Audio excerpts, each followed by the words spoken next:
ஐயா இந்த சேரோட 2 காலும் உடஞ்சிடுச்சுல, இதை வச்சு சுத்துற மாதிரி ஒரு சேர் பண்ணிட்டாங்கய்யா.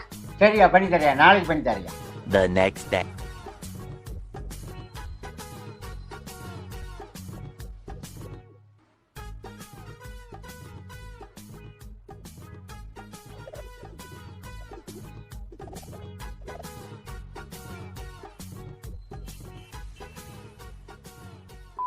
அம்மே இங்க வாயா. ஐ சேரு, ஆனா என்ன இவ்வளவு உயரமா பண்ணிட்டீங்க? ஐயா இது நம்மளா செஞ்சது, இவ்வளவுதான் வரும். கணக்கு தப்பா போச்சு, உயரம் கூட போச்சு, நாளைக்கு சரி பண்ணி தரேன். இந்தா பெட்ஷீட்டை போட்டு உட்காந்து சுத்தி பாரு. ஐ சூப்பர்யா. யோ இதுல இன்னொரு டிக் பண்ணலாம், அது என்னன்னு தெரியுமா உனக்கு? சீக்கிரமா குடுமி போடலாம். சரி போட்டு விடுங்க பாப்பா.